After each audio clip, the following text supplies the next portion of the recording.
Hello friends, कैसे हैं आप सब। मैं सरिता मिश्रा आपके अपने ओन शिव शक्ति क्लासेस पर स्वागत करती हूं। उम्मीद करती हूं कि मेरे सभी भाभी शिक्षक भाई बहन खुश होंगे, प्रसन्न होंगे, अपनी तैयारी करने में लगे हुए होंगे। फ्रेंड्स, जैसा कि आप सब जानते हैं कि यहाँ पर डेली क्लासेस रात्रि के 9 बजे रहती है ना।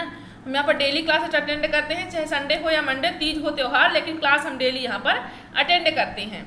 तो जैसा कि आप सब जानते हैं कि मॉर्निंग की जो क्लास 12 बजे रहती है, दोपहर डेली रहती है ना। डेली दोपहर 12 बजे रहती है क्लास, जिसमें हम संस्कृत क्लास 2 दिन, हम एक वीक में 2 दिन संस्कृत क्लास पढ़ते हैं, 2 दिन हिंदी, 2 दिन आपका अपने साइंस या ईवीएस पढ़ते हैं। ठीक, तो जैसा कि आप सब जानते हैं कि आज संस्कृत की पहली क्लास थी, आज पहली क्लास हो चुकी है।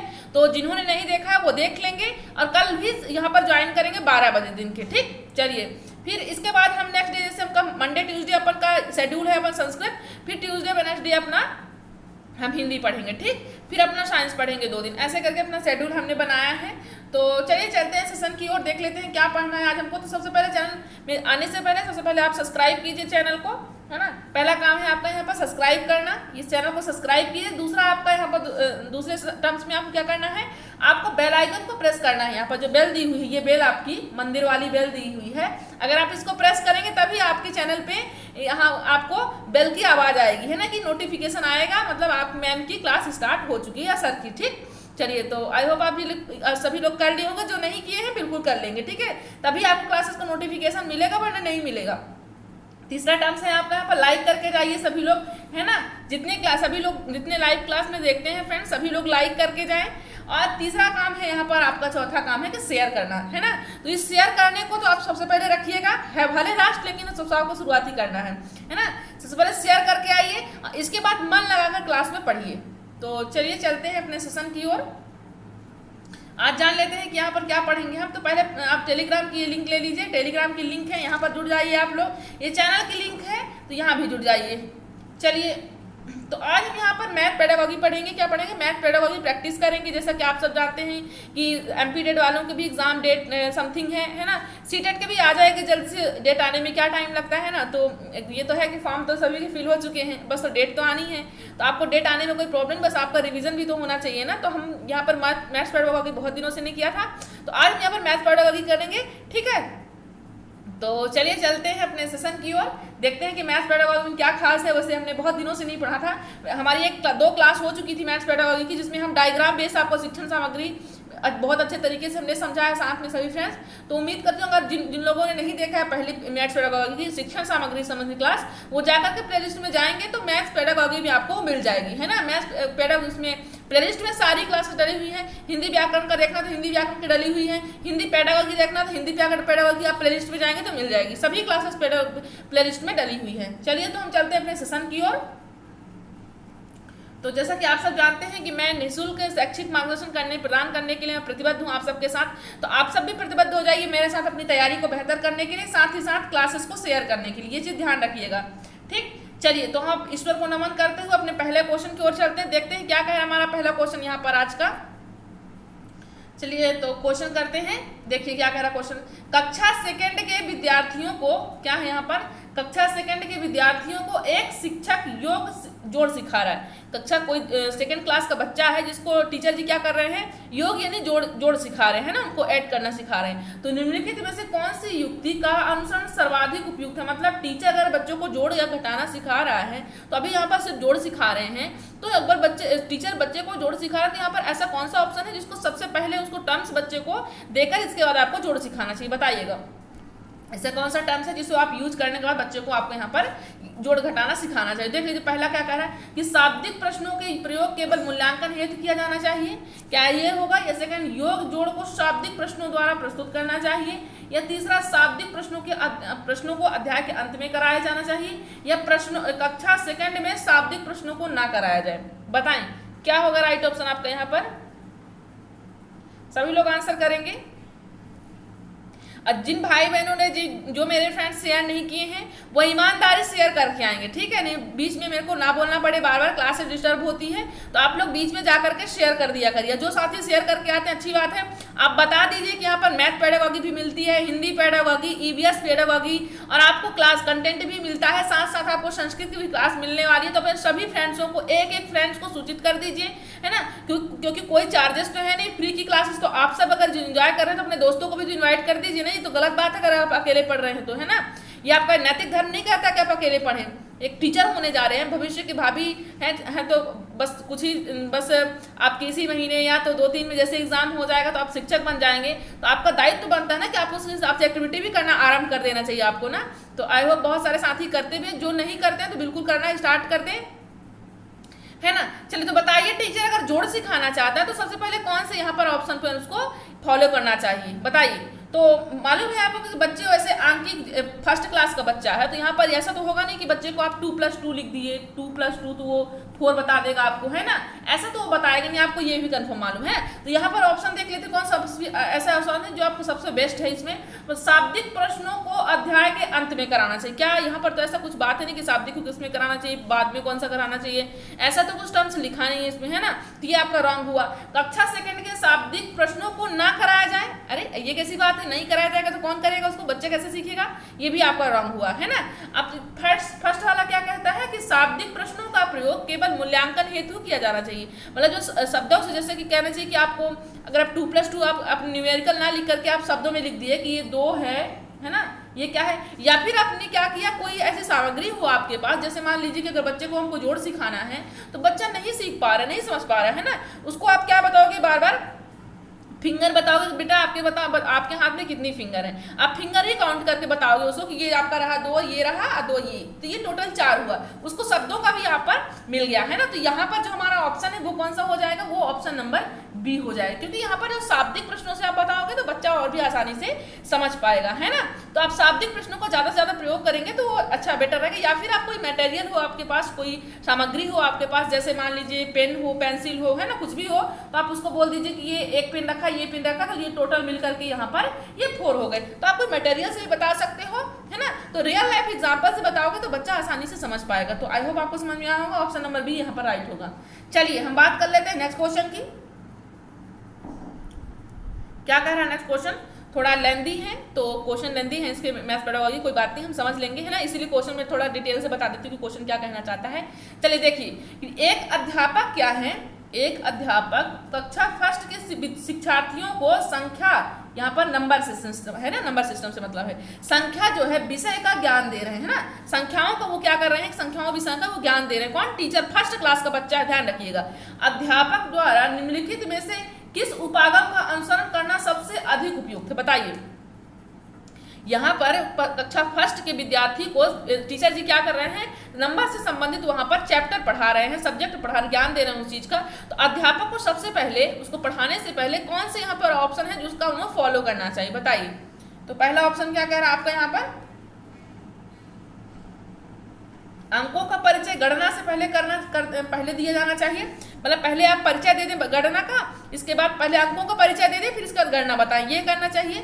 या शिक्षार्थियों को पहले अंक लिखने का अभ्यास करना चाहिए, या अंकों का संख्याओं के नाम के साथ परिचय दिया जाना चाहिए, या फिर फोर्थ अंकों का परिचय तभी दिया जाना चाहिए जब शिक्षार्थियों को गणना का अनुभव हो गया हो। बताइए, आंसर कीजिए, आंसर कीजिए, क्या होगा आपका राइट यहाँ पर। तो यहाँ पर राइट ऑप्शन हो जाएगा, मतलब बच्चे को अगर फर्स्ट क्लास का बच्चा है तो किसी संख्या के बारे में आप तभी डिस्कस करें बच्चे से जब वो क्या करें, शिक्षार्थियों को गणना का अनुभव हो, उसको क्या हो परिचय, अंकों का परिचय तभी किया जाना चाहिए जब शिक्षार्थियों को गणना का अनुभव हो जाए, है ना। तो यहाँ पर राइट ऑप्शन क्या हो जाएगा, ऑप्शन नंबर डी हो जाएगा, क्योंकि अंकों का संख्याओं के नाम के साथ परिचय करा देंगे तो ही बच्चा नहीं समझ पाएगा, है ना। फिर दूसरा क्या कह रहा है, यहाँ पर विद्यार्थियों के पहले अंक लिखने का अभ्यास करा देना चाहिए, तो क्या इससे सीख जाएगा बच्चा। या फिर आप कह रहे हैं थर्ड क्या कह रहा है, पहला क्या कह रहा है, अंकों का परिचय गणना से पहले दिया जाना चाहिए। परिचय देने से क्या कोई चीज मालूम पड़ जाती है क्या, ये इंट्रो तो हो नहीं रहा है ना, तो ये भी आपका रॉन्ग होगा। लेकिन हमारा यहाँ पर जो ऑप्शन नंबर 4 दिया है, तो कि अंकों का परिचय तभी दें कि जब जैसे नंबर सिस्टम की बात कर रहे हैं ना, वो नंबर सिस्टम नंबर की बात कर रहे हैं, संख्याओं की बात कर रहे हैं, तो ये कह रहा ऑप्शन कि अंकों का परिचय तभी दिया जाना चाहिए जब शिक्षार्थियों को गणना का अनुभव थोड़ा बहुत छोटा मोटा उसको मालूम पड़ जाए, है ना। चलिए, तो यही आपका राइट ऑप्शन है। हम बात कर लेते हैं नेक्स्ट क्वेश्चन की। माप की अवधारणा के विकास के लिए किसकी माप की अवधारणा के विकास के लिए गए निम्न कार्यों को अनुक्रम में लगाएं। क्या आपको मापन करना है, मेजरमेंट करना है, तो उसकी अवधारणा को, उसके अवधारणा के विकास के जैसे आपको क्या करना है, मेजरमेंट से रिलेटिव आपको क्वेश्चन करवाना बच्चे में है। तो आपको मेजरमेंट के क्वेश्चन कराने से पहले कुछ तो प्रोसेस उसको बताना पड़ेगा, तभी तो वो क्वेश्चन कर पाएंगे, बट वरना नहीं कर पाएंगे, है ना। क्योंकि इसमें किसको मीटर को सेंटीमीटर में बदलना है, सेंटीमीटर को मीटर में बदलना है, तो लंबाई को यहाँ पर किलोग्राम है, तो ऐसा कुछ वो सेंस नहीं समझ पाएंगे। लेकिन आपको कुछ ऐसा सीक्वेंस होगा कि पहले अगर आप मेजरमेंट एक क्लास में चैप्टर पढ़ाते हैं सर, तो सबसे पहले कुछ ऐसे पॉइंट हैं जो बताते हैं, इसके बाद हम यहाँ पर यूनिट पढ़ते हैं ना। यूनिट अगर आप पढ़ते हो, आप मेजरमेंट का क्वेश्चन करते हो आप, तो सबसे पहले कुछ ऐसे टर्म्स होते हैं जिनको आप सीखते हो, ठीक है। तो यहाँ पर जान लीजिए कि मेजरमेंट की अवधारणा के विकास के लिए निम्न कार्यों को अनुक्रम करना पड़ेगा, तो क्या करना पड़ेगा बताइए। पहला ऑप्शन आपको कह रहा है कि शिक्षार्थी मानक इकाइयों का उपयोग लंबाई मापने के लिए करते हैं, क्या ऐसा होगा। ये टर्म्स देख लीजिए, आपको एक सीक्वेंस बनाना है इसका, ठीक है। चलिए सेकंड ऑप्शन क्या कह रहा है कि शिक्षार्थियों को गैर मानक इकाइयों का उपयोग लंबाई मापने के लिए करते हैं, कि मतलब शिक्षार्थी जो को होते हैं कि जैसे मानक इकाई होती है, गैर मानक इकाई होती है, गैर मानक इकाइयों का उपयोग क्या है, लंबाई मापने के लिए करते हैं। थर्ड कह रहा है कि शिक्षार्थियों में सरल अवलोकन का उपयोग की वस्तुओं को पुष्टि करने के लिए करते हैं, क्या ये ऑप्शन सही है। फोर्थ है कि शिक्षार्थियों को मीट्रिक इकाइयों के बीच संबंध को समझते हैं, तो यहाँ पर राइट ऑप्शन क्या होगा बताइए।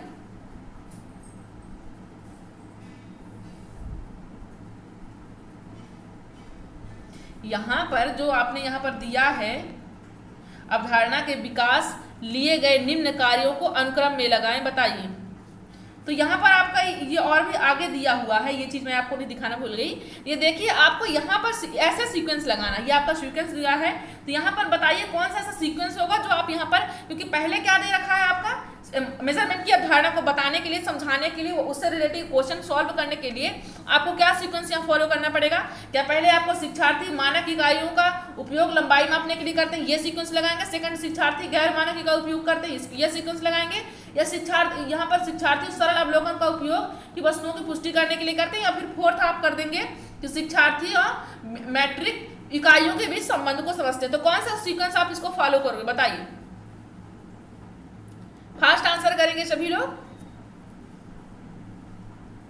तो यहाँ का राइट ऑप्शन जो हो जाएगा, तो क्या हो जाएगा यहाँ पर ऑप्शन नंबर सी हो जाएगा, है ना। क्या हो जाएगा ऑप्शन नंबर सी। पहले हम कौन सा फॉलो करेंगे, पहले सबसे पहले मेजरमेंट से पढ़ने से पहले क्या करेंगे, शिक्षार्थियों को सरल अवलोकन, क्या करेंगे, पहले छोटी छोटी बातों को उनको समझाएंगे, उनको ऑब्जर्व करवाएंगे, उन वस्तुओं की पुष्टि करवाएंगे, है ना। पहला ये करेंगे। सेकंड क्या करेंगे हम वहां पर, सेकंड हम क्या करेंगे, शिक्षार्थियों को गैर मानक इकाइयों का उपयोग लंबाई मापने के लिए करते हैं ना। क्या करते हैं, शिक्षार्थियों को गैर मानक इकाइयों का उपयोग लंबाई मापने के लिए करते हैं ना। तो हम गैर मानक कुछ एग्जाम्पल उनको बच्चे को देंगे, तो यहाँ से ऐसा समझेंगे। फिर इसके बाद क्या कह रहा है आपका यहाँ पर, फर्स्ट क्या है, शिक्षार्थी मानक इकाइयों का उपयोग लंबाई मापने के लिए करते हैं, ऐसा सीक्वेंस हम यहाँ पर रखेंगे। तो यहाँ पर क्या हो जाएगा, ऑप्शन नंबर सी आपका राइट होगा, है ना। क्या होगा ऑप्शन नंबर सी आपका, पहला सी होगा, फिर बी होगा, फिर ए होगा, फिर डी होगा। तो यहाँ पर राइट ऑप्शन नंबर सी हो जाएगा, है ना।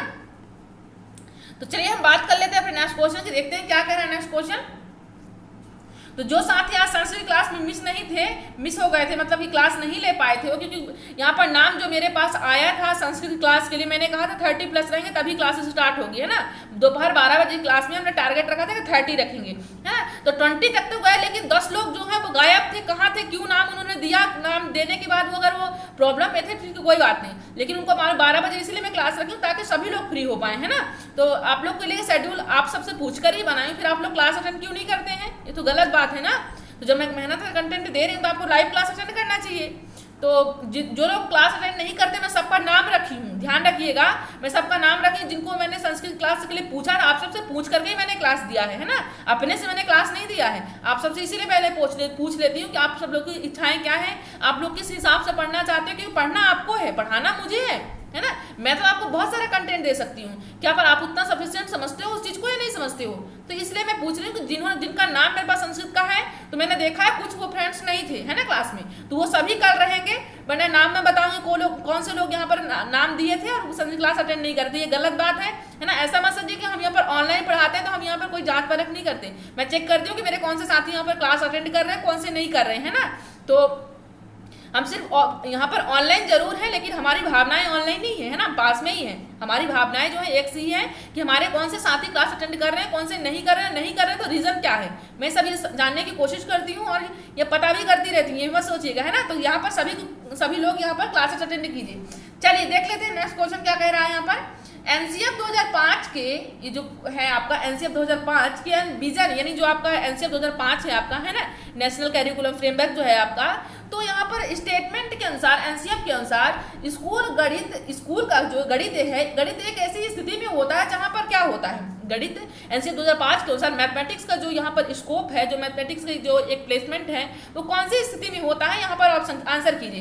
पहला क्या कह रहा है कि छात्रों को दैनिक अभ्यास द्वारा सभी अवधारणाओं के शिक्षण हेतु मजबूर किया जाता है। मतलब एनसीएफ के अनुसार एनसीएफ कहता है कि मैथमेटिक्स के जो बच्चे होते हैं या फिर जो टीचर होते हैं, तो वो बच्चों को फोर्स कैसा करते हैं, छात्रों को दैनिक अभ्यास द्वारा सभी अवधारणाओं के शिक्षण हेतु मजबूर किया जाता है। मतलब कि उनको डेली रूटीन में प्रैक्टिस के लिए, उनको बार बार अवधारणाओं को समझने के लिए शिक्षण हेतु उनको जबरदस्ती फोर्स किया जाता है। क्या ऐसा होता है एनसीएफ 2005 वो ये कहता है। सेकेंड आपको क्या कह रहा है यहाँ पर स्टेटमेंट, शिक्षक केवल एक सक्रिय कथाकार है, नहीं, केवल वर्ड तो आपको सीटेट हो, एमपीटेट हो, रीट हो या कोई अन्य टेट एग्जाम हो, आपको यहाँ पर केवल वर्ड यूज नहीं करना, ये आपका निगेटिव टर्म्स है, इसलिए बिल्कुल ये रॉन्ग हो जाएगा, है ना। चलिए थर्ड देखिए क्या कह रहा है यहाँ पर आपका, देखिए केवल सूत्रों को याद करना, क्या कह रहा है, केवल वर्ड यहाँ भी आया है, तो ये भी आपका रॉन्ग हो जाएगा, है ना। केवल वर्ड आपको याद, क्योंकि बात यहाँ पर फॉर्मूले मेमोराइजेशन की बात कर रहा है, तो वो भी आपका निगेटिव टर्म से, हमको यहाँ पर ऐसा यूज नहीं करना है ना। तो यहाँ पर जो राइट ऑप्शन हो जाएगा वो आपको ऑप्शन नंबर सी होगा। गणित जो है बच्चों के जीवन अनुभव का हिस्सा होते हैं। गणित क्या है, बच्चों के जीवन अनुभव का हिस्सा। बच्चे ही क्यों, हर व्यक्ति की गणित ऐसा कोई स्कोप नहीं है, ऐसा कोई प्लेस नहीं है जहां पर मैथमेटिक्स का हम यहाँ पर यूज ना करते हो, ये चीज आपको मालूम है अच्छे से, है ना। ये हर किसी को, जो कोई भी अगर किसी भी टेरिटोरिया में अगर काम वर्क कर रहा होगा, है ना, ऑफिस वर्क कर रहा हो, घर का कर रहा हो, घर पे भी रहते हैं तो वहाँ पर भी यूज करते हैं अपन, है ना। बहुत सारी ऐसी काम होते हैं जो अपन मैथ के बिना कुछ कर ही नहीं सकते, ऐसा कोई एरिया नहीं है जो मैथ का यूज ना किया जाए, है ना। चलिए तो राइट ऑप्शन क्या हो जाएगा, ऑप्शन नंबर सी है। चलिए हम बात कर लेते हैं अपने नेक्स्ट क्वेश्चन की। क्या कह रहा है नेक्स्ट क्वेश्चन, देखिए आंसर कीजिए सभी लोग, तब तक मैं पानी पी लेती हूँ। और जो मेरे नए फ्रेंड्स जुड़ रहे हैं ना, उनके लिए यहाँ पर सजेशन है कि आप सब लोग सबसे पहले शेयर करके आइए, सभी फ्रेंड्स शेयर करेंगे और इसके बाद क्लास अटेंड कीजिए, और अपने साथियों को लेकर के भी तो क्लास अटेंड किया जा सकता है ना। आप लोग को नहीं लगता कि हमारे साथी भी साथ में पढ़े, उन्हें भी सूचित कीजिए कि ऐसी ऐसी क्लासेस चल रही है, अपनी क्लास की एक्सपीरियंस बताइए आप सब लोग, है ना। तो आपके कारण अगर वो क्लास में जुड़ पाते हैं, उन्हें भी कुछ फायदा हो पाता है क्लासेस से, है ना। उनके अगर वो आज ये क्वेश्चन यहाँ पर पढ़ लिए, शायद उनको एग्जाम में मिल जाए, तो कितनी बेनिफिट होगी, है ना। तो इसीलिए तो क्लासेस अपन ने स्टार्ट भी किए हैं कि बहुत सारे साथी यहाँ पर कैसे होते हैं जो क्लास यहाँ पर परचेस नहीं कर पाते हैं, उन्हीं के लिए है और बाकी के लिए भी, सभी के लिए है, लेकिन जिनको नहीं मिल पा रही तो वहाँ तक तो पहुँचाना आप सबका काम है ना। तो बिल्कुल यहाँ पर हेल्प कीजिए आप लोग, है ना, वहाँ तक पहुँचाने की। चलिए आंसर कीजिए, पानी पी लेती हूँ, आज कुछ ज़्यादा ही वीकनेस लग रही है ना। कारण ये है कि आज सबको मॉर्निंग में संस्कृत पढ़ा चुकी हूँ ना, तो ज़्यादा श्लोक हो चुके हैं मॉर्निंग की क्लास में।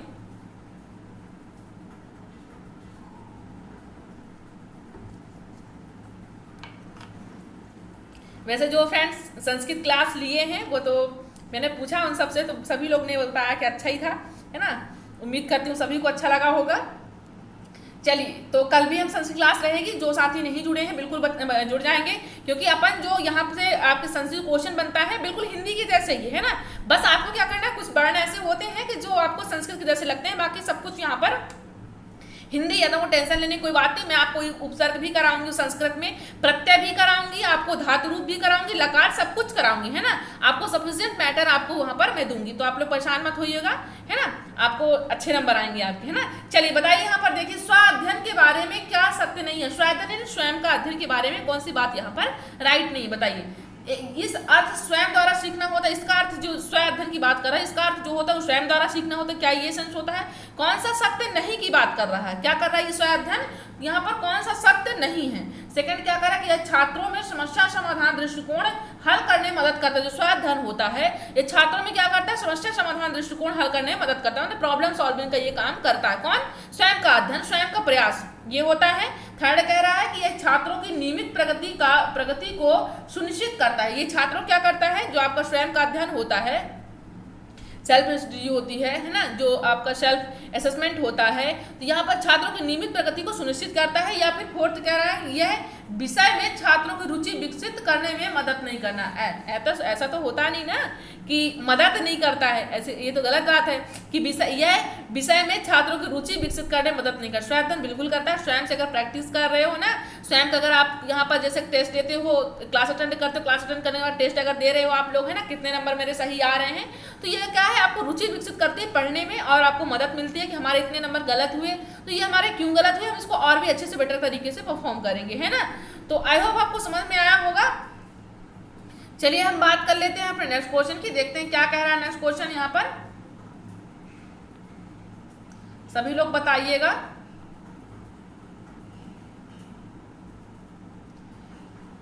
गणित में सीखने के प्रतिफल, गणित में क्या है, सीखने के जो प्रतिफल होते इसीलिए विकसित किए गए हैं ताकि, क्यों विकसित किए गए हैं बताइए। गणित में सीखने के प्रतिफल जो हैं इसीलिए विकसित किए गए हैं ताकि, पहला ऑप्शन कह रहा है कि विभिन्न शैक्षणिक सर्वेक्षणों में बच्चों की उपलब्धि बढ़ाई जाए। जो आपका गणित में सीखने के प्रति कैसा है, यहाँ पर विकसित करने के लिए गणित में प्रतिफल को सीखने के लिए विकसित किए गए हैं ताकि बच्चों में क्या हो, क्या डेवलप हो, विभिन्न शैक्षणिक सर्वेक्षणों में बच्चों की उपलब्धि बढ़ाई जाए। सेकेंड ऑप्शन, बच्चों द्वारा हासिल की जाने वाली कक्षावार दक्षता और कौशल को परिभाषित किया जाए। या फिर थर्ड ऑप्शन कह रहा है आपका यहाँ पर, वर्ष की अंत परीक्षाओं के लिए बच्चों को तैयार किया जाए या फिर गणना के लिए बच्चों को लघु विधियां बताई जाए। आंसर कीजिए, सभी लोग आंसर करेंगे, बताएं क्या होगा राइट ऑप्शन आपका यहाँ पर।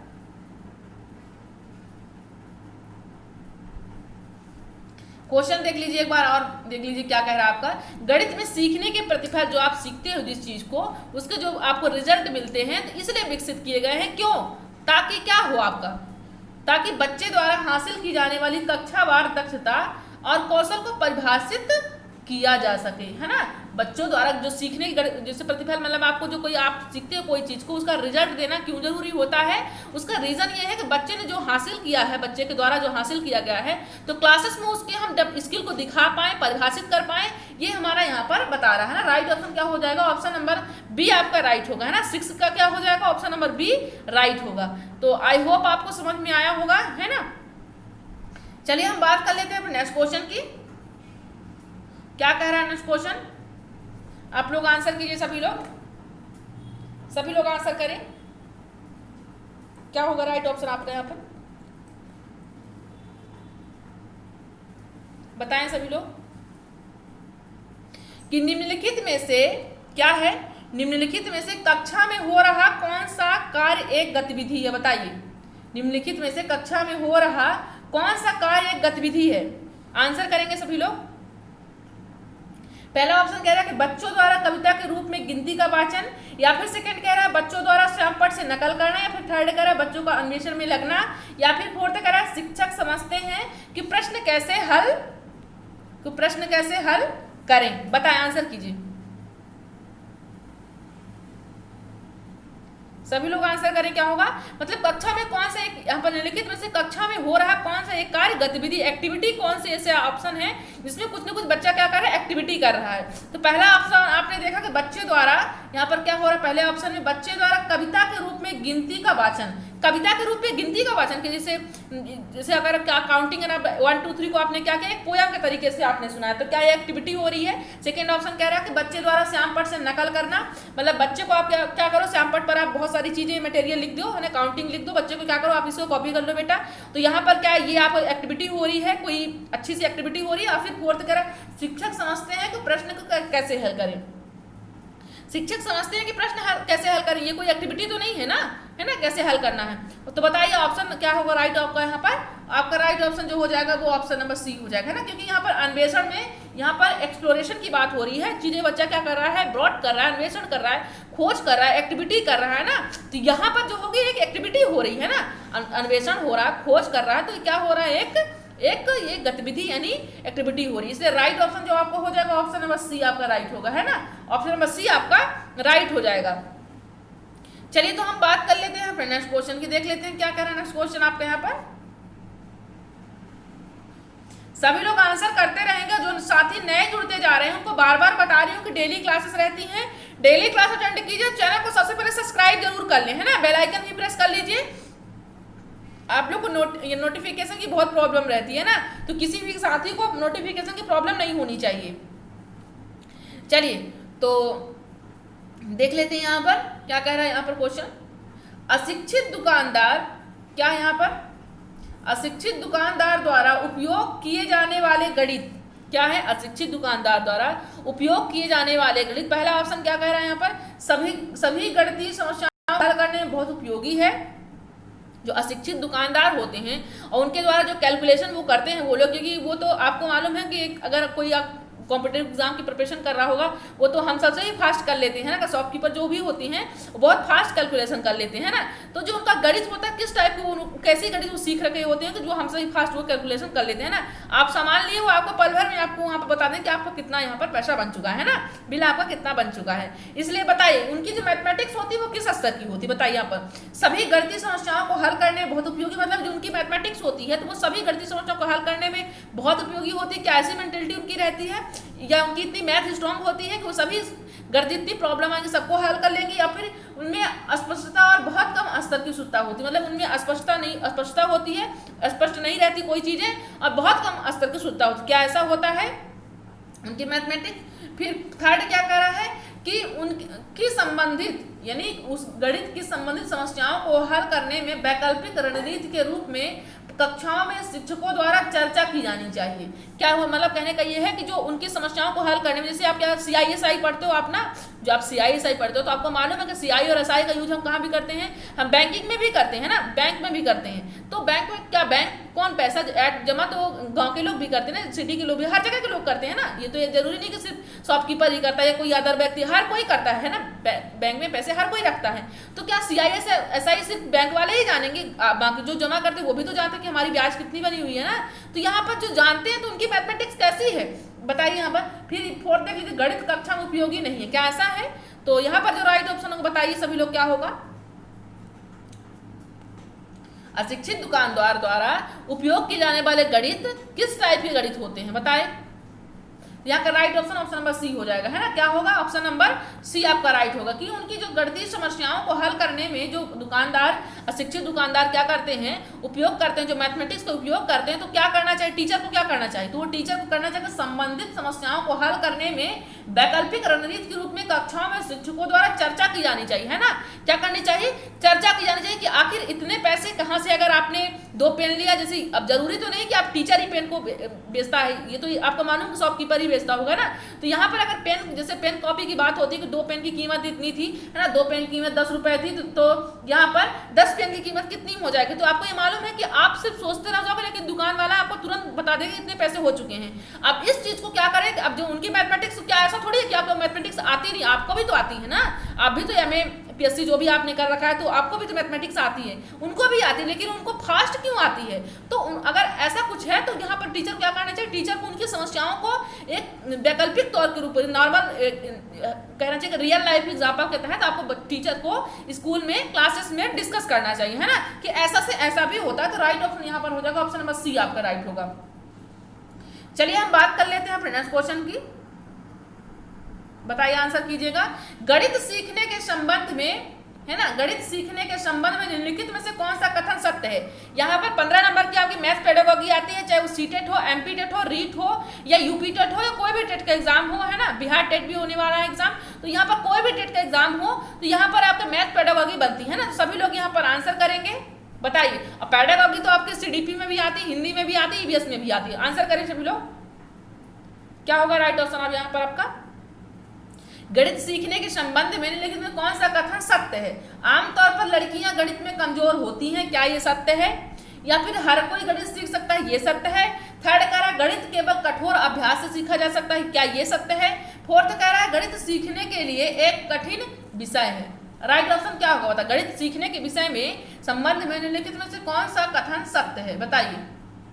गणित के बारे में कि गणित कैसे सीखा जा सकता है, तो यहाँ पर राइट ऑप्शन क्या होगा। तो यहाँ का राइट ऑप्शन जो हो जाएगा ऑप्शन नंबर बी, क्या होगा, ऑप्शन नंबर बी आपका राइट होगा ना। गणित जो होता है हर कोई सीख सकता है, पर्टिकुलर ये नहीं कि बस चीनू बस सीख सकता है, मीनू भी सीख सकता है ना, आप सीख सकते हो, आपका कोई फ्रेंड भी सीख सकता है ना। तो ऐसा जरूरी नहीं है कि बस आप ही बस सीख सकते हो या फिर आपका फ्रेंड भी सीख सकता है ना। तो वैसे भी मेहनत करने से सब कुछ मिलता है ना। कोशिश करने वालों की कभी हार नहीं होती। मैथ्स बहुत सारे साथी कहते हैं कि मैम मैथ्स बहुत वीक है, तो कोई बात नहीं, ट्राई कीजिए, सब कुछ आएगा, है ना। बस थोड़ा सा प्रयास तो करना पड़ेगा, बिना प्रयास का तो जीवन में ईश्वर को भी नहीं मिला है, तो हम तो इंसान हैं, ऐसा सोचना चाहिए हर किसी को, है ना। प्रयास कीजिए, बिल्कुल मिलेगा, हर चीज़ मिलेगा, हर चीज़ सीखने को।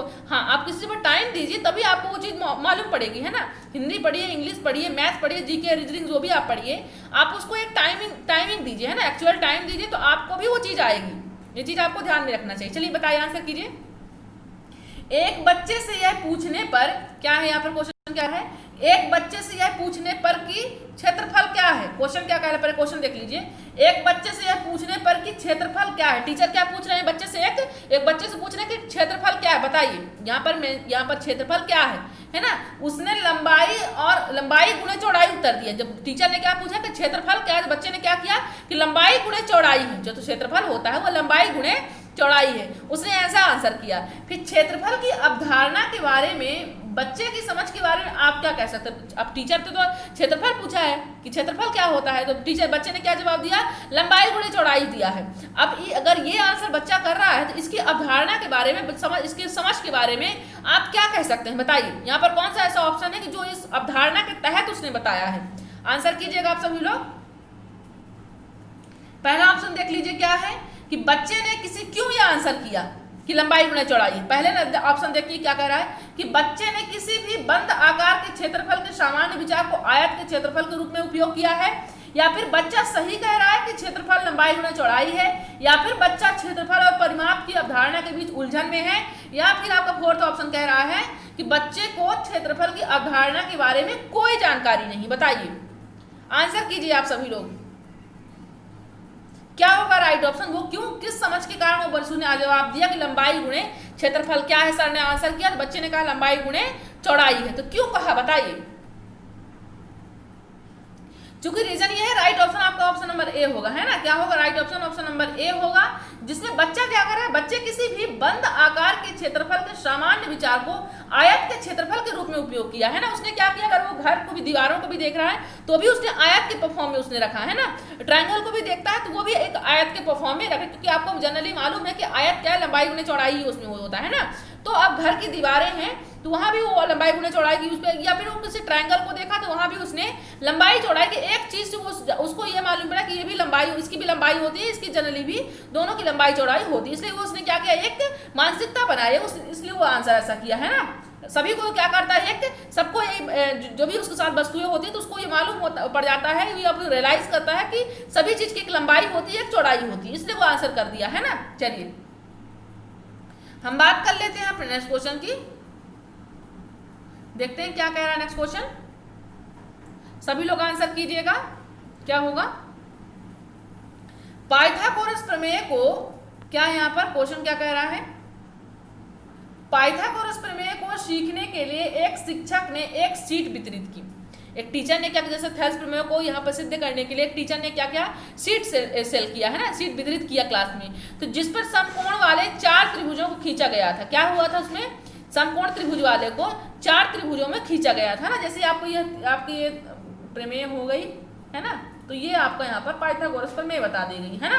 तो यहाँ पर क्या हो गया, एक ये आपका 4 भुजाएं होंगे, 1 2 3 4 भुजाएं हैं, ठीक। तो 4 त्रिभुजों को खींचा गया था, जिस पर समकोण वाले 4 त्रिभुजों को खींचा गया था, और बच्चे को त्रिभुज की भुजाओं के बीच संबंध खोजने के लिए कहा जाता है। क्या कहा जाता है, जैसे क्या हो जाए, यहाँ पर क्वेश्चन जो आपको कह रहा है उसे कहने का मतलब है कि यहाँ पर पाइथागोरस प्रमेय तो है ही है, साथ ही साथ आपके 4 और भी त्रिभुज हैं, 4 और समकोण त्रिभुज हैं जिनको खींचा गया, 1 2 3 4, टोटल 4 हुए, है ना। अब इन चारों में क्या किया गया, इनको संबंध को खोजने के लिए कहा जाता है, त्रिभुज की भुजाओं के बीच। अब इनके भुजाओं के बीच इनका अलग, क्योंकि मालूम है सबकी भुजाएं एक समान तो हो नहीं सकती, है ना। तो सभी की भुजाओं को खींचने के संबंध में कहा उसने, है ना।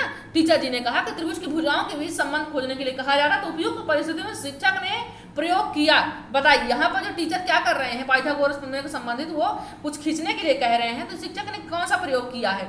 अब उसके बाद वो क्या करेंगे, उस चीज को समझाएंगे। पाइथागोरस पढ़ाने जा रहे हैं, पढ़ाने से पहले वो एक्टिविटी करा रहे हैं। तो बताइए यहाँ पर पहला ऑप्शन हो जाएगा निगमन विधि से करा रहे हैं, या व्याख्यान विधि, प्रयोगशाला विधि, आगमन विधि। आज कुछ ज्यादा ही गर्मी है, बताइए आंसर कीजिएगा। तो ऑप्शन नंबर डी आपका राइट, आगमन विधि हो जाएगा, है ना। क्या हो जाएगा, ऑप्शन नंबर डी आपका राइट होगा। तो आंसर कीजिए सभी लोग, डी आपका राइट होगा। चलिए हम बात कर लेते हैं नेक्स्ट क्वेश्चन की। तो बता देती हूँ बहुत सारे साथी ऐसे जुड़े होंगे जो लोग बोल रहे हैं टैलेंट खोज प्रतियोगिता का रिजल्ट कब आएगा। तो 1-2 दिन में आपका आ जाएगा, है ना। क्योंकि उसमें टाइम लगता है तो इसलिए थोड़ा सा कोऑपरेट कीजिएगा। वैसे भी आप सबको नंबर तो अपने मालूम पड़ेंगे, क्योंकि मैं आपको आंसर इसीलिए बताती हूँ कि आप लोग वहाँ भी अपना नंबर आंक लीजिए कि हमारे कितने नंबर आ रहे हैं, है ना। तो अच्छा रहेगा। वैसे भी 1-2 दिन में आपको रिजल्ट उसका मिल जाएगा, है ना। चलिए बताइए, यहाँ पर देख लेते हैं क्या कह रहा है क्वेश्चन आपका।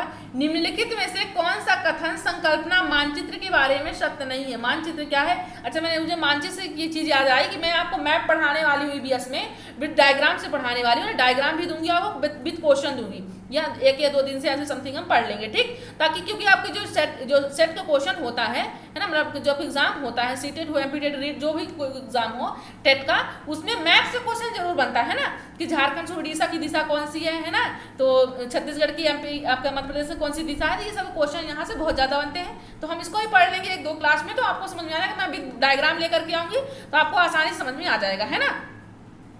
चलिए तो यहाँ पर बताइए कौन सा कथन संकल्पना मानचित्र के बारे में सही नहीं है। बताइए, संकल्पना मानचित्र केवल शिक्षकों के द्वारा बनाया जाता है, ये सही है, या फिर संकल्पना मानचित्र प्रकृति में पदानुक्रमित नहीं के बारे में कह रहा है। क्या कह रहा है, नहीं के बारे में। ये आंसर कीजिएगा कि नहीं के बारे में बातचीत हो रही थी। फिर थर्ड क्या कह रहा है यहाँ पर, संकल्पना मानचित्र पर नए शिक्षण को पूर्व ज्ञान से जोड़ने में सहायक होता है, या फिर फोर्थ कह रहा है संकल्पना मानचित्र अंतर संबंधित अवधारणाओं और उन्हें जोड़ने वाले लिंक का संग्रह प्रस्तुत करते हैं। बताइए आंसर कीजिए क्या होगा। आंसर कीजिए कि संकल्पना मानचित्र के बारे में, संकल्पना का मतलब उस चीज का संकलन जो है, मैप के बारे में कौन सा ऑप्शन यहाँ पर सही नहीं की बात कर रहा है। ध्यान दीजिएगा, है ना, किसकी बात कर रहा है, सही नहीं की बात कर रहा है। बताइए आंसर कीजिए। यहाँ राइट ऑप्शन हो जाएगा, ऑप्शन नंबर फर्स्ट हो जाएगा, है ना। क्या होगा, ऑप्शन नंबर, संकल्पना जो होता है मानचित्र केवल शिक्षकों के द्वारा बनाया जाना चाहिए। ये केवल वर्ड, पहली बात तो केवल वर्ड यूज हुआ है। अब फिर ये क्या कह रहा है, केवल शिक्षकों के द्वारा बनाया जाता है। जरूरी तो नहीं कि शिक्षा की मैप बनाते हैं, बच्चे भी तो बनाते हैं ना। इसलिए आपका राइट ऑप्शन हो जाएगा ए, है ना। क्योंकि पूछ क्या रखा था, संकल्पना मानचित्र के बारे में सत्य नहीं है। क्या है, सत्य नहीं, इसलिए आपका पहला वाला सही हो जाएगा, है ना। अब आपका जो ये लास्ट जैसे पूछा होता है कि सत्य है, तो आप क्या लिखते हैं यहाँ पर, सत्य आपका फोर्थ देख लीजिए। यहाँ पर क्या होगा, संकल्पना मानचित्र अंतर संबंधित अवधारणाओं और उन्हें जोड़ने वाले लिंक का संग्रह प्रस्तुत करते हैं। ये भी आपका पॉजिटिव टर्म्स था, है ना। लेकिन हमसे पूछ रखा था निगेटिव, इसलिए हमने आंसर किया निगेटिव आंसर, जो कि कौन सा है, पहला ऑप्शन, है ना। ऑप्शन फर्स्ट आपका राइट हो जाएगा, है ना। चलिए तो हम बात कर लेते हैं नेक्स्ट क्वेश्चन की। बहुत ही प्यारा क्वेश्चन है, आंसर कीजिए। पानी पी लेती हूँ, बहुत ज्यादा मेरे को प्यास लग रही है। आप सब भी पानी की बोतल लेकर पढ़ा करिए, है ना। चलिए आंसर कीजिएगा सभी लोग।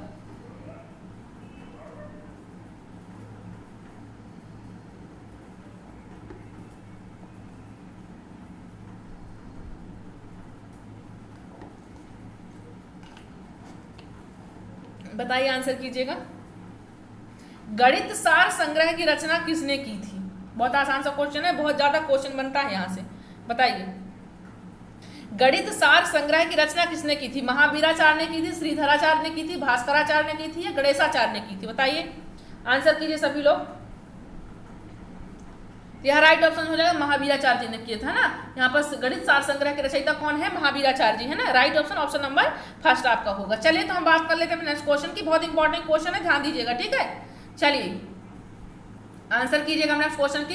गणित की वह कौन सी विधि है, क्या है, गणित की वह कौन सी विधि है जिसमें क्या है, जो करके सीखने के सिद्धांत पर काम करती। क्या, उसमें आप करके सीखो, है ना।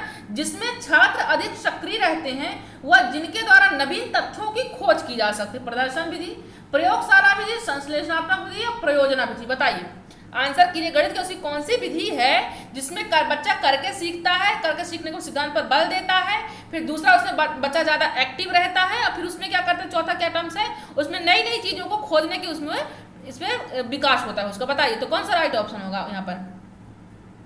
कौन सी विधि में होता है बताइए? तो ये आपकी प्रयोगशाला विधि में होता है ना। कौन सी विधि है? प्रयोगशाला विधि में होता है। Right option option number B आपका राइट होगा। कौन सा ऑप्शन सही होगा? ऑप्शन नंबर बी आपका प्रयोगशाला आपका सही होगा, है ना। क्यों सही होगा? क्योंकि यहीं पर आपका राइट ऑप्शन होगा ना। प्रयोगशाला में बच्चा क्या करता है? खुद से प्रैक्टिकल करते हैं, है ना। अपनी केमिस्ट में भी देखा होगा, है ना। जो केमिस्ट लोग होते हैं वो लोग भी क्या करते हैं? खोज करते रहते हैं, है ना, लैब पर।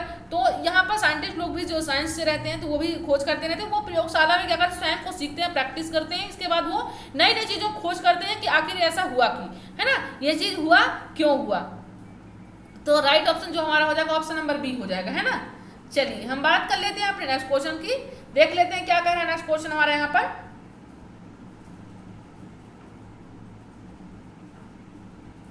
गणित शिक्षण की वह कौन सी विधि है? क्या है गणित शिक्षण की वह कौन सी विधि है जिसमें अज्ञात से ज्ञात की ओर चलते हैं, जिसमें खोज करने की प्रवृत्ति को प्रोत्साहन मिलता है? गणित शिक्षण की ऐसी कौन सी विधि जिसमें क्या होता है? अज्ञात से मतलब जो चीज आपको मालूम नहीं होता तो ना मालूम हो करके ऐसी विधि में जाना है आपको कि पहले आपको मालूम नहीं रहता, फिर आप कहाँ पहुंच जाते हो? जहां आपको मालूम होता है वहां चीज, मतलब अज्ञात से अज्ञात, जो चीज नहीं जानते हो वहां से आप जानने वाली चीज पहुंच जाते हो।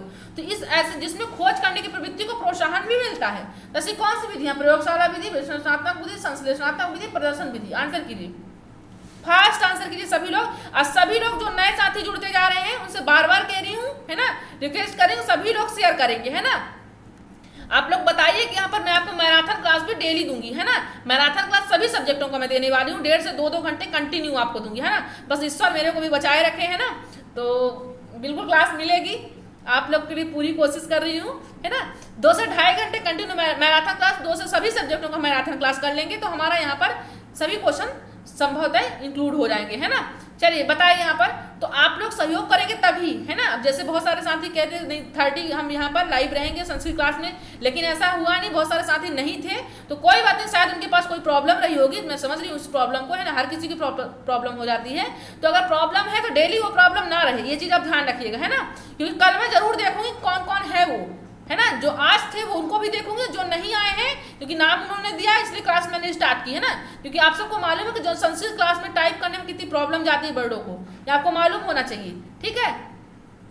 चलिए, क्योंकि बच्चों को भी अवगत कराना चाहिए मुश्किलों से, इसलिए मैं आपको बता रही हूँ, है ना। क्योंकि आप भी भाभी शिक्षक हैं, आप भी पढ़ाने जाएंगे किसी स्कूल में, आपको ही मालूम पड़ेगा, है ना, कि कंटेंट को आदमी कितना मेहनत करके बनाता है। चलिए, तो राइट ऑप्शन जो हो जाएगा आपका ऑप्शन नंबर विश्लेषणात्मक विधि हो जाएगा, है ना। क्या हो जाएगा? विश्लेषणात्मक विधि हो जाएगा। क्योंकि अब आजकल वर्तमान में ऐसा है कि यूट्यूब पर कमी नहीं है क्लासेस की, इसलिए लोग उतनी अहमियत नहीं देते हैं, है ना। लेकिन अगर वाकई देखा जाए तो खोज करके ही हर व्यक्ति लेकर के आता, मेहनत करके कंटेंट लेके आता है ना। इसलिए इस चीज़ को ध्यान देना चाहिए कि जो चीज़ मिल रही है उसका फायदा ले, सही समय पर ले, तभी अच्छा रहता है। सॉरी। चलिए आंसर कीजिए, माध्यमिक स्तर पर अंकगणित शिक्षण का विधि है। क्या है? माध्यमिक स्तर पर अंकगणित शिक्षण की विधि है। कौन सी विधि माध्यमिक स्तर पर ज्यादा आप प्रयोग करते हो? प्रयोग विधि करते हो, विश्लेषण और संश्लेषण विधि करते हैं, आगमन निगमन विधि का उपयोग सभी। आंसर कीजिए, सभी लोग आंसर करेंगे। माध्यमिक स्तर पर कौन सी विधि का प्रयोग किया जाता है? राइट ऑप्शन हमारा ऑप्शन नंबर सी, आगमन निगमन विधि का हम प्रयोग करते हैं। अंकगणित में क्या करते हैं? हम आगमन निगमन का हम यहाँ पर प्रयोग करते हैं। तो राइट ऑप्शन नंबर सी हो जाता है। चलिए हम बात कर लेते हैं अपने नेक्स्ट क्वेश्चन की। क्या कह रहा है नेक्स्ट क्वेश्चन? सभी फ्रेंड्स जो नए जुड़ते जा रहे हैं, मैं बार बार कह रही हूँ कि डेली क्लास अटेंड करेंगे और साथ ही चैनल को सब्सक्राइब कर लेंगे। तीसरा काम, सभी को शेयर करके आना, हर एक व्यक्ति को शेयर करके आना है, ठीक है। चलिए, एक अच्छी मूल्यांकन विधि वह है जिसमें देखा जाए, जिसमें क्या देखा, एक मूल्यांकन, एक अच्छे मूल्यांकन जो है वो जिसमें देखा जाता है, क्या देखा जाता है बताइए? बालक के व्यवहार में परिवर्तन करने की विधि देखा जाता है, या फिर शिक्षण है तो अपनाई गई विधि देखा जाता है, या फिर पाठ्य वस्तु से संबंधित विधि, या फिर उपयुक्त सभी। बताइए, आंसर कीजिए, सभी लोग आंसर करेंगे। क्या होगा राइट ऑप्शन आपका यहाँ पर? एक अच्छी मूल्यांकन विधि वह होती है जिसमें क्या देखा जाता है? बालक के व्यवहार में परिवर्तन करने की विधि, है ना। कि बच्चे ने, हम जब असेसमेंट करते हैं तो बच्चे को देखते हैं कि पहले बच्चा किस में था, अब बच्चा क्या प्रोग्रेस कर रहा है ना। हम बच्चे को क्या देखते हैं, पहले क्या था और अब क्या है ना, उस चीज को प्रोग्रेस देखते हैं हम। फिर उसके तक अगर कोई प्रॉब्लम होती है बच्चे को तो हम उसको उपचारात्मक के तहत उसको हम उस वीकनेस को दूर करते हैं। तो चलिए देख लेते हैं। राइट ऑप्शन आपको हो जाएगा ऑप्शन नंबर ए आपका राइट होगा, है ना। क्या होगा? ए आपका राइट हो जाएगा। चलिए हम बात कर लेते हैं नेक्स्ट क्वेश्चन की।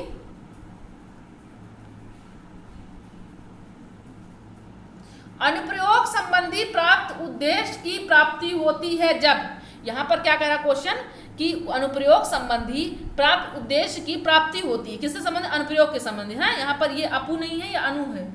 क्या है? अनु है। अनुप्रयोग संबंधी प्राप्त उद्देश्य की प्राप्ति होती है। जब छात्र क्या करता है तो आपको यहाँ पर अनुप्रयोग संबंधी आपको उद्देश्य की प्राप्ति होती है। संबंधित प्रत्ययों में भिन्नता बताता है जो आपका अनुप्रयोग होता है किस चीज का, तो क्या संबंधित प्रत्ययों में भिन्नता बताता है, या फिर गणितीय अवधारणा की व्याख्या कर सकता है, या फिर समस्या हल करने की उपयुक्त विधि चुनता है, या फिर उपयुक्त सभी। बताइए। तो जो आपका अनुप्रयोग होता है ना, जैसे आप प्रयोग करते हो, अनुप्रयोग करते हो, आपने शायद 9th-10th में भी आपने प्रैक्टिकल किया होगा, या फिर कॉलेज में जिसका BSc रहा होगा, है ना, बॉटनी जूलॉजी से उन्होंने भी प्रयोग किया होगा। तो यहाँ पर क्या हो जाएगा right option? Option number C आपका राइट होगा, है ना। क्या होगा? Option number C. समस्या हल करने की उपयुक्त विधि चुनता है कौन? अनुप्रयोग संबंधी जब उद्देश्य की हम प्राप्ति करते हैं तो सबसे पहले हम छात्र क्या करते हैं? समस्या हल करने की उपयुक्त विधि को हम चुनते हैं। कौन सी विधि से हम क्या करें? अनुप्रयोग करें, उसका प्रयोग करें, है ना। चलिए तो हम बात कर लेते हैं नेक्स्ट क्वेश्चन की। शिक्षण प्रक्रिया का अंतिम सोपान है। बताइए, आंसर कीजिए। प्यास मेरे को कुछ ज्यादा ही लग रही है आज, है ना।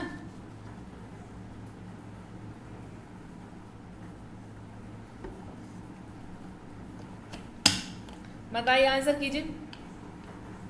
शिक्षण प्रक्रिया का अंतिम सोपान है, मूल्यांकन है, उद्देश्य है, अधिगम है, उपयुक्त सभी। आंसर कीजिए सभी लोग। तो आपके जो शिक्षण प्रक्रिया का अंतिम अंक होता है वो क्या होता है?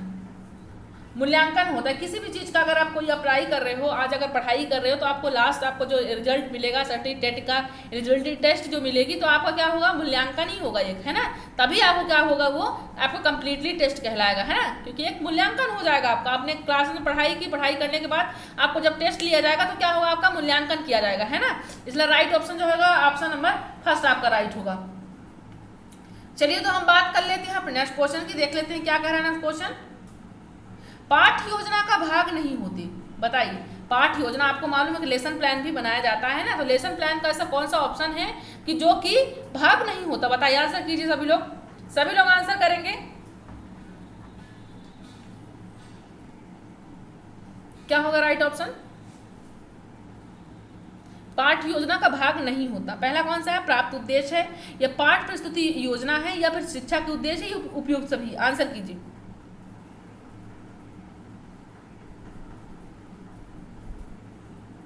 सभी लोग आंसर करें। पाठ योजना का जो भाग होता है वो उद्देश्य भी होता है ना। कोई चीज पाठ जब आप लेसन प्लान बनाते हो तो कोई ना कोई उद्देश्य रख करके ही बनाते हो, है ना। पाठ प्रस्तुति योजना भी बनाते हो कि आपको कितने समय कौन सी क्लास को प्रस्तुत करना है ना, कौन सी चीज को क्या पढ़ाना है। तो शिक्षा का जो उद्देश्य होता है पाठ योजना में नहीं दिखाया जाता है। एक्चुअली उसमें प्रस्तुति योजना को आपको उद्देश्य मालूम होता है कि हम पढ़ाने क्या जा रहे हैं, लेकिन शिक्षा के क्या उद्देश्य है ये वहां पर इंक्लूड नहीं किया जाता है ना। तो यहाँ पर राइट ऑप्शन जो हो जाएगा क्या हो जाएगा? भाग नहीं होते में ऑप्शन नंबर सी आपका राइट होगा, है ना। सी आपका राइट हो जाएगा। चलिए हम बात कर लेते हैं अपने नेक्स्ट क्वेश्चन की। गणित के मानसिक सिद्धांत के जन्मदाता हैं। क्या है? गणित के मानसिक सिद्धांत के जन्मदाता कौन कहलाते हैं? प्लेटो कहलाते हैं, आर्यभट्ट कहलाते हैं, न्यूटन कहलाते हैं, सीवी रमन। आंसर कीजिए। कोई फ्रेंड शायद ये कमेंट में भी क्वेश्चन डाला था, शायद वो साथी ध्यान नहीं मुझे कौन था वो, है ना। तो अगर वो है तो देख लेंगे, है ना। कौन है ये मानसिक सिद्धांत के जन्मदाता? ये प्लेटो है। कौन है? ये प्लेटो है। कौन है? प्लेटो, जो गणित मानसिक सिद्धांत के जन्मदाता कहे जाते हैं। कौन? प्लेटो कहे जाते हैं, ना। ध्यान दीजिएगा, इस चीज को क्वेश्चन यहाँ से बहुत ज्यादा बनते हैं। प्लेटो से, सुकरात से, है ना। CDP में तो बाटसन जी से बहुत ज्यादा क्वेश्चन बनते हैं, तो सभी लोग ध्यान दीजिएगा इस चीज को। अब बताइए, आंसर कीजिए। खोज विधि का प्रतिपादन किसने किया है? खोज विधि का डिस्कवरी जो है आपका, मेथड जो है आपका, तो वो उस चीज का प्रतिपादन कौन किया? प्रोफेसर आर्मस्ट्रांग जी ने किया है, किलपैट्रिक जी ने किया है, जॉन डीवी जी ने किया है, स्किनर जी ने किया? बताइए, आंसर कीजिए। खोज विधि का प्रतिपादन किसने किया था? आंसर करेंगे सभी लोग। तो यहाँ का राइट ऑप्शन खोज विधि कौन हो जाएगा? प्रोफेसर आर्मस्ट्रांग जी हो जाएंगे, है ना। कौन हो जाएंगे? प्रोफेसर आर्मस्ट्रांग, जो कि खोज विधि के जन्मदाता कहलाए जाते हैं, प्रतिपादन कहे जाते हैं। ये चीज ध्यान रखिएगा, है ना। प्रतिपादक भी कहे जाते हैं, खोजकर्ता भी कहे जाते हैं, ना। कौन? आर्मस्ट्रांग जी कहे जाते हैं, ना। ये चीज ध्यान रखिएगा। ये आपके खोज विधि के हैं, है ना। किलपैट्रिक किसके हैं? योजना विधि की है। ध्यान रखिए, कौन सी विधि के हैं? योजना विधि के आपके किलपैट्रिक हैं। कौन सी विधि के? योजना विधि के हैं। है ना। ये प्रगतिशील शिक्षक, जहाँ डीवीजी प्रगतिशील शिक्षा संबंधित है, ध्यान दीजिएगा, है ना। ये तो आपकी व्यवहारवाद से आपको मालूम है। चलिए हम बात कर लेते हैं नेक्स्ट क्वेश्चन की। निगमन विधि का उपयोग है, निगमन विधि का हम उपयोग कहाँ करते हैं बताइए। मानसिक क्षमता बढ़ाने में करते हैं, या फिर वैज्ञानिक दृष्टिकोण विकसित करने में करते हैं, या फिर सूत्र की स्थापना करने में करते हैं, या फिर सूत्र का प्रयोग करने में करते हैं। आंसर कीजिए सभी लोग, सभी लोग आंसर करेंगे। क्या होगा राइट ऑप्शन आपका यहाँ पर? निगमन विधि का आप उपयोग करते हैं, कहाँ पर करते हैं? मानसिक क्षमता को बढ़ाने में करते हैं, या फिर वैज्ञानिक दृष्टिकोण में खोज करने के लिए करते हैं, या फिर सूत्र की स्थापना करने के लिए करते हैं, या तो सूत्र का प्रयोग करने के लिए करते हैं, बताइए। तो निगमन विधि का उपयोग हम कहाँ करते हैं? सूत्र का प्रयोग करने में करते हैं ना। क्या करते हैं, जैसे आपको मालूम है निगमन विधि में होता क्या है, क्या होता है, रूल टू एग्जाम्पल जाते हैं ना। जब हम आगमन विधि में जाते हैं तो एग्जाम्पल टू रूल जाते हैं। इसमें क्या होता है, आप पहले हम फॉर्मूला देखते हैं, है ना। जैसे आपको, जैसे एक क्वेश्चन बनता है आपका टेट एग्जाम में, क्वेश्चन क्या बनता है कि अगर आपको मेंसुरेशन पढ़ाना है, ज्योमेट्री पढ़ाना है, तो सबसे पहले आप वहाँ पर कौन सी मेथड को अपनाएंगे, तो आप तो जाहिर सी बात है आपको निगमन विधि अपनाएंगे, है। तो निगमन विधि में होता कि जैसे आप मेंसुरेशन पढ़ा रहे हो, तो मेंसुरेशन में आप क्या पाए, पहले आप फॉर्मूला ही तो बताओगे ना, वृत्त का क्षेत्रफल क्या होता है ना। तो क्षेत्रफल क्या होता है, विकर्ण का क्षेत्रफल क्या होता है, इन सब चीज़ों पहले आप फॉर्मूला बताते हो, इसके बाद ही क्वेश्चन सॉल्व करवाते हो। ये चीज ध्यान रखिएगा, ये सब किसमें होता है, ये निगमन विधि के द्वारा होता है, ये चीज ध्यान रखिएगा। राइट ऑप्शन जो यहाँ पर हो जाएगा ऑप्शन नंबर डी होगा। कौन सा होगा? ऑप्शन नंबर डी आपका राइट होगा। चलिए हम बात कर लेते हैं अपने नेक्स्ट क्वेश्चन की, देख लेते हैं क्या कह रहा है। सामान्य से विशिष्ट की ओर, किसकी ओर? सामान्य से विशिष्ट की ओर शिक्षण सूत्र पर आधारित विधि। आपको मालूम है सामान्य से विशिष्ट की ओर, विशिष्ट से सामान्य की ओर, सरल से कठिन की ओर, पूर्ण से अंश की ओर, ये सभी मेथड हैं, ये सभी शिक्षण विधियों की मेथड है, पढ़ाने की एक सूत्र है, एक विधि है। तो बताइए जो सामान्य से विशिष्ट की ओर शिक्षण में पढ़ाया जाता है वो कौन से ऐसे ऑप्शन है जो राइट होगा, किसमें जाया जाता है सामान्य से विशिष्ट की ओर? आगमन विधि में जाया जाता है, या फिर निगमन में, या फिर आगमन निगमन में, विश्लेषण विधि में। आंसर कीजिए सभी लोग, कौन से ऐसे ऑप्शन है सामान्य से विशिष्ट की ओर जाया जाता है, वो कौन से ऑप्शन में होता है? ऑप्शन नंबर बी, निगमन विधि में होता है। कौन सी विधि में? निगमन विधि में आपका राइट। निगमन विधि में क्या करते हैं, सामान्य से विशिष्ट की ओर जाते हैं ना, और आगमन विधि में क्या करते हैं, हम विशिष्ट से सामान्य की ओर जाते हैं, ये चीज ध्यान रखिएगा। चलिए हम बात कर लेते हैं अपने नेक्स्ट क्वेश्चन की।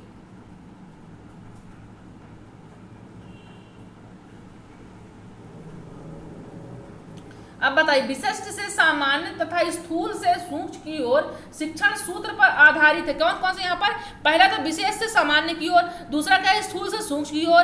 ये अगर शिक्षण सूत्र आधारित हो तो किससे आधारित है? आगमन विधि से है, या फिर संश्लेषण विधि से है, या फिर विश्लेषण विधि से, फिर निगमन विधि से। आंसर कीजिए, आपको एक साथ दो कॉन्सेप्ट मिल रहे हैं, एक तो विशेष से सामान्य की ओर, या फिर दूसरा स्थूल से सूक्ष्म की ओर। बताइए आंसर कीजिए, सभी लोग आंसर करें, फास्ट आंसर कीजिए, कॉमन फास्ट।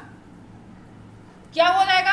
आपको अभी हमने बताया कि हमने निगमन में क्या देखा, यहाँ पर सामान्य से विशिष्ट देखा, और आगमन में हम क्या देखते हैं, विशिष्ट से सामान्य देखते हैं, है ना। अब हम निगमन में क्या देखते हैं, सूक्ष्म से स्थूल देखते हैं, इसमें स्थूल से सूक्ष्म देखते हैं ना। ये चीज आपको ध्यान में रखना है ना, ये चीज क्या करना है आपको ध्यान में रखना कि आगमन विधि में क्या होता है, क्या होता है निगमन विधि में, क्योंकि इस टाइप के क्वेश्चन बहुत ज्यादा पूछे जाते हैं। अगर आपको एहसास नहीं होगा तो आप लोग प्रीवियस क्वेश्चन उठाइएगा और खुद ही देख लीजिएगा, है ना। चलिए, तो जो नए साथी जुड़ते जा रहे हैं तो उनको मैं थोड़ा क्लास शेड्यूल बता देती हूँ ना, क्योंकि परेशान हो जाते हैं बहुत सारे साथी, क्योंकि मैसेज आता है कि मैम क्लास का टाइम क्या था, तो मैं आपको बता देती हूँ। यहाँ पर डेली दोपहर के 12 बजे क्लास रहती है। कौन सी क्लास? दोपहर के 12 बजे। कौन कौन से दिन में क्या रहती है? मंडे टू ट्यूसडे, है ना। यहाँ पर मंडे और ट्यूसडे जो रहती है आपकी संस्कृत क्लास, एक क्लास आज आपकी हो चुकी है संस्कृत, कल आपकी एक और क्लास होगी, ठीक। चलिए, अगर संख्या बढ़ रही तो और भी क्लास में बढ़ा दूंगी उसकी, है ना। लेकिन अगर संख्या घटती है, संख्या वही रहती है, तो फिर अभी सोचा जाए, क्योंकि मेहनत लगता है, तो अगर आप सबकी संख्या ही नहीं बनेगी तो मैं क्लास दे करके क्या करूंगी, है ना। तो जितने साथी हैं मैं सभी के लिए उस टाइप की क्लास अभी दे रही हूँ, है ना। चलिए देख लीजिए, यहाँ पर 2 क्लास ये रहेगी आपकी, संस्कृत रहेगी मंडे ट्यूसडे, और वेडनेसडे थर्सडे आपकी क्लास हिंदी व्याकरण की रहेगी। किसकी? हिंदी व्याकरण की, जो सभी टेट एग्जाम, जो सभी कॉम्पिटेटिव एग्जाम के लिए रहेगी, ध्यान रखिएगा, ठीक है। यहाँ पर मंडे ट्यूसडे आपकी संस्कृत हो गई, और वेडनेसडे थर्सडे आपका हो गया हिंदी हो गया, और थर्सडे फ्राइडे आपको क्या होगा, साइंस हो गया, है ना। ये चीज ध्यान रखिएगा। तो साइंस और आपका हिंदी जो रहेगा 4 दिन जो रहेगा, सोमवार मंगलवार को छोड़ करके, है ना, बुधवार गुरुवार शुक्रवार शनिवार जो 4 दिन रहेगा वो सभी कॉम्पिटेटिव एग्जाम के लिए रहेगा। या फिर सभी साथी जो आपके यूपीएसआई की तैयारी कर रहे हो, रेलवे का कर रहे हो, जिसका भी कर रहे हो, तो उनको सबको सूचित कर देगा। हिंदी पढ़ने के लिए, साइंस पढ़ने के लिए कॉमन पार्ट है ना, सभी के लिए है और पर्टिकुलर किसी एक के लिए नहीं है ना। चलिए ये शेड्यूल जान लीजिए, डेली क्लासेस अटेंड करना है आपको। हम बात कर लेते हैं नेक्स्ट क्वेश्चन की, देख लेते हैं क्या कर रहे हैं नेक्स्ट क्वेश्चन। रेखा गणित में कौन से आयाम को प्रमुख स्थान दिया जाता है? रेखा गणित में, जो आप रेखा गणित पढ़ते हो तो यहाँ पर कौन से आयाम को प्रमुख स्थान दिया जाता है बताइए। पहला ऑप्शन कह रहा है कि आकार को, या फिर विस्तार को, या फिर स्थिति को, या फिर उपयुक्त सभी को। आंसर कीजिए। रेखा गणित में जब आप क्या पढ़ते हो, रेखा गणित पढ़ते हो, तो उसमें आप कौन से यहाँ पर आयाम है, कौन से डोमेन है जिनको आप प्रमुख स्थान देते हो? बताएं, आंसर कीजिए। जो राइट ऑप्शन हो क्या होगा बताएं। राइट ऑप्शन आपका ऑप्शन नंबर डी हो जाएगा। उपयुक्त सभी का प्रयोग करते हो आप। एक आकार का भी करते हो, अगर रेखा गणित पढ़ रहे हो आप तो आप एक ट्रायंगल भी यूज करते हो, आप यहाँ पर पैरेलल भी यूज करते हो, सभी यूज करते हो, है ना, रेक्टेंगल भी यूज करते हो। और इसका एक आकार भी होता है, एक विस्तार भी होता है, उनकी एक स्थिति भी होती है ना। सभी की एक त्रिभुज की भी होती है, एक वृत्त की भी होती है, सभी की एक स्थिति होती है, एक आकार होता है, एक विस्तार होता है। इसलिए राइट ऑप्शन क्या हो जाएगा यहाँ पर आपका? ऑप्शन नंबर डी राइट होगा, है ना। कौन सा ऑप्शन? ऑप्शन नंबर डी आपका राइट होगा। तो आई होप आपको समझा पा रही होंगी, है ना। अगर नहीं समझ में आता तो बिल्कुल बताइएगा। चलिए, ये आज की तीसरी क्लास है मैथ पेडागोजी की, 2 हो चुकी थी, ये आज तीसरी क्लास है ना, ध्यान दीजिएगा। ये आज तीसरी क्लास, 2 क्लास जिन्होंने नहीं देखा, मैं विथ डायग्राम हर एक क्वेश्चन के साथ डायग्राम दी हूँ। शिक्षण विधियों, सभी शिक्षण विधियों से 10 ग्राम क्या है मैंने बताया है ना, 10 ग्राम क्या है सब कुछ बताया है। 10 ग्राम क्या है ना, 10 ग्राम क्या है, बाकी जितने पार्ट होते हैं आपके, ब्लॉक होते हैं, इंक ब्लॉक होता है, ग्राफ पेपर क्या होता है, ग्रिड पेपर क्या होता है, ये सब कुछ मैंने विद डायग्राम मैंने समझाया है ना। क्या किया है मैंने? विद डायग्राम मैंने समझाया है। तो आप अगर नहीं देख क्लास में तो प्लेलिस्ट में जाइए, देख लीजिए। चलिए यहाँ पर आंसर कीजिए। और जो साथी नए जुड़ते जा रहे हैं सभी को बार बार कह रही हूँ कि बार बार आप लोग यहाँ पर शेयर कीजिएगा, है ना। चलिए, किसी वृत्त की परिधि व व्यास में संबंध स्थापित करना है। क्या करना है? किसी वृत्त व परिधि में हमको व्यास में क्या करना है? संबंध स्थापित करना है। तो इसमें कौन सी विधि सहायक होगी, है ना। आपके पास कोई वृत्त है ना, क्या है? एक वृत्त है, ये पूरी एक परिधि है, ये आपका व्यास है। तो बताइए, इसमें अगर संबंध स्थापित करना है कि वृत्त की परिधि की फार्मूला अलग है, व्यास का अलग है, इसमें जब संबंध स्थापित करना है तो इसमें कौन सी विधि सहायक होती है? संश्लेषण होती है, प्रयोगात्मक होती है, आगमन होती है, प्रदर्शन होती है। आंसर कीजिए। कौन सी विधि काम करती है इसमें? इसमें राइट ऑप्शन जो होगा ऑप्शन नंबर बी होगा ना, प्रयोगात्मक विधि हो जाएगा। क्या हो जाएगा? प्रयोगात्मक विधि राइट ऑप्शन हो जाएगा, है ना। चलिए, तो हम बात कर लेते हैं नेक्स्ट क्वेश्चन की। गणित विषय की पाठ्य पुस्तकें क्या है? गणित विषय की पाठ्य पुस्तकें किस विधि पर आधारित होकर लिखी जाती हैं? गणित विषय की जो पाठ्य पुस्तकें होती हैं किस विधि पर होकर के लिखी जाती हैं? बताइए यहाँ पर। संश्लेषण विधि से, या फिर प्रयोगात्मक से, आगमन से, प्रदर्शन से। आंसर कीजिए सभी लोग। सभी लोग आंसर करेंगे, क्या होगा राइट ऑप्शन आपका यहाँ पर? गणित विषय की जो आपकी पाठ्य पुस्तकें होती हैं तो किस विधि पर आधारित होती हैं? किस विधि पर आधारित होकर लिखी जाती हैं? यहाँ पर संश्लेषण होगा, या फिर प्रयोगात्मक होगा, आगमन होगा, प्रदर्शन होगा। आंसर कीजिए सभी लोग। तो जो राइट जो गणित विषय की पाठ्य पुस्तकें होती हैं वो क्या होती हैं? संश्लेषण विधि में यहाँ पर प्रयोग की, मतलब छोटे छोटे चीजों को जोड़ करके वो देते। संश्लेषण और विश्लेषण 2 शब्द हैं। तो विश्लेषण का मतलब होता है छोटे छोटे चीज पार्टों में बांट देना, है ना। विश्लेषण का मतलब होता है कोई चीज को छोटे छोटे पार्टों में बांट देना। अब संश्लेषण का मतलब होता है छोटे छोटे पार्टों को, टूटे हुए अलग हुए पार्ट को एक साथ जोड़ देना, कॉम्बिनेशन कर देना, उसको एक रूप दे देना। तो ये कौन काम करता है? ये संश्लेषण विधि काम करती है, जो कि किसमें प्रयोग होती है?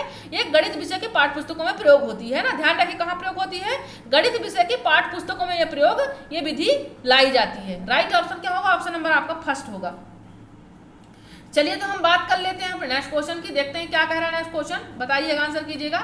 इकाई उपागम यानी यूनिट प्लान जो होता है किस शिक्षाविद ने दिया? कौन से मनोवैज्ञानिक है जिन्होंने यूनिट प्लान का यहाँ पर अपना एक प्लान दिया था? यहाँ पर एचिसन जी ने है, एरिसन जी होगा शायद यहाँ पर। दूसरा रॉबर्ट बुश जी है, एलन जी है, मॉरिसन जी है। बताइए, आंसर कीजिए। जो यूनिट प्लान जिन्होंने दिया है तो कौन है? कौन से शिक्षाविद ने दिया है? तो जो यूनिट प्लान का दिया है वो मॉरिसन जी ने दिया। कौन दिया है? मॉरिसन जी ने क्या दिया? यूनिट प्लान का यहाँ पर शिक्षाविद दिया है ना, उन्होंने अपना सुझाव दिया। राइट ऑप्शन क्या होगा? ऑप्शन नंबर डी आपका राइट होगा। चलिए हम बात कर लेते हैं नेक्स्ट क्वेश्चन की। क्या कह रहा है नेक्स्ट क्वेश्चन आपका यहाँ पर? नेत्रहीन विद्यार्थियों के लिए, क्या किसके लिए? नेत्रहीन विद्यार्थियों के लिए ब्रेल लिपि का प्रतिपादन किसने किया था? अभी जाना नहीं है, आपके 1-2 क्वेश्चन और हैं, अभी ध्यान रखिएगा। 30 क्वेश्चन है, 30 से ज्यादा है, 32 क्वेश्चन है ना। तो आज आपका 32 क्वेश्चन आप लोग आंसर कीजिएगा, सभी लोग जुड़े रहिएगा। बताएं आप लोग। और संस्कृत क्लास जो लोग अटेंड नहीं कर रहे हैं, कल 12 बजे दिन में सभी को अटेंड करना है, ये चीज ध्यान रखिएगा सभी लोग, है ना। चलिए बताइए, आपने सभी को साथी को सूचित कर दीजिए कि संस्कृत क्लास बहुत ही आसान भाषा में समझाई जा रही है। अपना खुद का अनुभव बताएं आप लोग, है ना, ज्यादा से ज्यादा लोगों को जोड़े तो अच्छा रहेगा, आप सबके लिए भी, हमारे लिए भी रहेगा। बताइए, नेत्रहीन विद्यार्थियों के लिए ब्रेल लिपि का जो प्रतिपादन किया है किसने किया है? रॉबर्ट ब्रेल ने किया है, फ्रेड ब्रेल ने किया है, लुई ब्रेल ने किया है, तीनों सही है। बताएं, अब कोई एक ही चीज को 3-3 लोग कैसे कर सकते हैं, ये भी आपको मालूम होना चाहिए ना। तो किसने किया है बताइए, आंसर कीजिए। सभी लोग आंसर करेंगे, कौन होगा राइट ऑप्शन यहाँ पर? तो राइट ऑप्शन जो होगा आपको क्या होगा? ऑप्शन नंबर सी होगा। कौन होगा? लुई ब्रेल ने क्या किया था यहाँ पर? लुई ब्रेल जी ने क्या किया था? ब्रेल लिपि पद्धति का प्रतिपादन उन्होंने किया था। राइट ऑप्शन जो होगा ऑप्शन नंबर सी आपका राइट होगा, है ना। चलिए तो यहाँ पर थोड़ा टाइम टेबल जान लेते हैं। अभी क्वेश्चन आपके और बाकी, ध्यान रखिएगा, 2 क्वेश्चन अभी और बाकी है ना। चलिए बताइए, यहाँ पर जान लेते हैं। 12 बजे एक क्लास है आपकी, है ना, एक क्लास है आपकी 5 बजे शाम को है। तीसरी क्लास आपकी है रात्रि के 9 बजे, है ना। कितने बजे? रात्रि के 9 बजे है ना। चलिए तो आज मैथ की क्लास नहीं हो पाई है किसी कारणवश, है ना। तो चलिए यहाँ पर राइट ऑप्शन जो हो जाएगा आपका लुई ब्रेल जी हो जाएगा। क्लास डेली अटेंड कीजिए, अपना फीडबैक दीजिए, अपने दोस्तों को भी जोड़िए, सभी को जोड़िए। चलिए नेक्स्ट क्वेश्चन कर लेते हैं। क्या कह रहा है नेक्स्ट क्वेश्चन? बताइए, अभी यही बहुत प्यारा क्वेश्चन है। यहाँ पर जेएल होगा, है ना, जेकब नहीं होगा। जेएल मेरोने का संबंध किस विधि से है? प्रश्नोत्तर विधि से है, सूक्ष्म शिक्षण विधि से है, समाज मिति विधि से है, या व्यक्ति अध्ययन विधि से? बताइए, सभी लोग आंसर करें। क्या होगा? इस जेएल मेरोनो का संबंध किस विधि से है?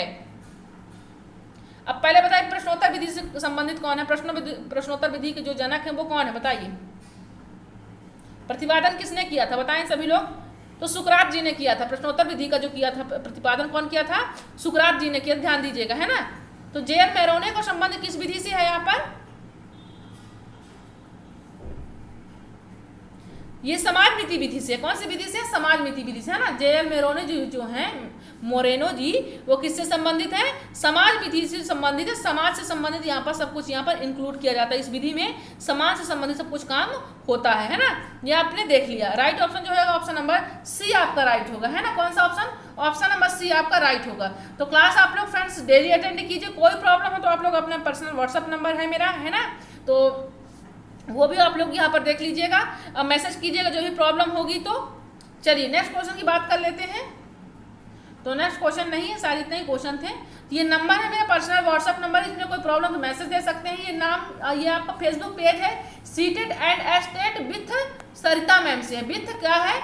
सरिता मैम से है, ये चीज ध्यान रखिएगा। विथ सरिता मैम है, स्पेलिंग यही रहेगी आपकी, SARITA, Sarita ma'am, with Sarita ma'am. तो यहाँ पे जाइए, फेसबुक में जाइए, सभी लोग पेज को लाइक कीजिए। चलिए तो आज के लिए फ्रेंड्स इतना ही था। उम्मीद करती हूँ आपको सेशन आज का अच्छा लगा होगा, है ना। तो बताइएगा, फीडबैक जरूर कमेंट बॉक्स में। सभी दोस्त यहाँ पर जितने आज लाइव क्लास देख रहे हैं, सभी फ्रेंड्स यहाँ पर अपना कमेंट देंगे, कमेंट बॉक्स में फीडबैक अपना देंगे, है ना। चलिए तो फ्रेंड्स आज के लिए बस इतना ही। जय हिंद, जय भारत।